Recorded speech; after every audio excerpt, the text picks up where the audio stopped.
नमस्कार, मी पल्लवी. आज आपण मसाला पापड तयार करूया.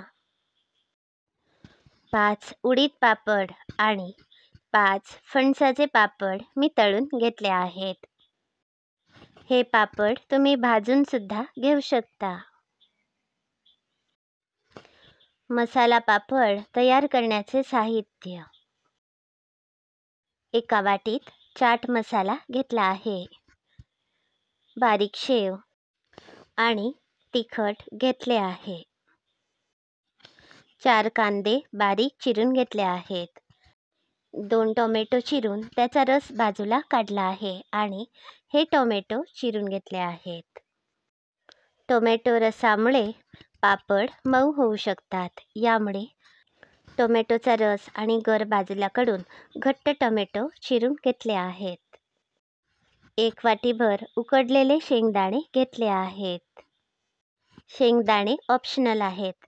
तुम्हाला जर मसाला पापडमध्ये शेंगदाणे घालायचे नसतील तर हे स्किप करा. आता या प्लेटमध्ये मी फणसाचा पापड या प्रकारे ठेवला आहे. या पापडावर थोडेसे तिखट घालूया. तिखट तुम्ही तुमच्या आवडीनुसार कमी अधिक घालू शकता. आता यावर बारीक चिरलेला कांदा घालते. आता बारीक चिरलेले टोमॅटो घालते. आता थोडासा चाट मसाला घालूया. आता यावर थोडे शेव घालूया. आता यावर मी पुन्हा थोडे चिरलेले कांदे आणि टोमॅटो घातलेले आहेत. आता डाळिंबाचे दाणे थोडेसे घातले आहेत. आता आपला मसाला पापड तयार आहे. आज मी फणसाच्या पापडाचा मसाला पापड तयार केला आहे. तुम्ही याऐवजी उडीद पापड घेऊ शकता. आता आपण दुसरा प्रकार करूया.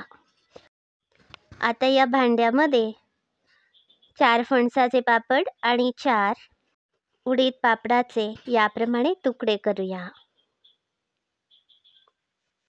आज मी दोन्ही पापड एकत्र करून मसाला पापड तयार करणार आहे. आता यावर आपण थोडेसे तिखट घालूया. आता थोडासा चाट मसाला घालूया. तिखट आणि चाट मसाला तुमच्या आवडीनुसार कमी अधिक करू शकता.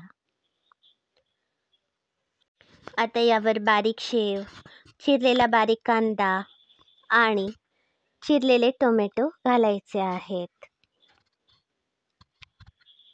हे सगळे साहित्य तुमच्या आवडीनुसार कमी अधिक करू शकता. आता यावर उकडलेले शेंगदाणे घालते. पुन्हा थोडेसे शेव, चिरलेला कांदा आणि टोमॅटो घालते. आता चांगले सरमिसळ करूया. आता या प्लेटमध्ये आपण मसाला पापड सर्व करूया. तुम्हाला हा पदार्थ जर आवडला असेल तर अभिप्राय नक्की कळवा. अशाच सहज सोप्या रेसिपी बघण्यासाठी माझ्या चॅनलला नक्की भेट द्या आणि माझे चॅनल सबस्क्राईब करा. हे व्हिडिओ सगळ्यांना शेअर करा. धन्यवाद.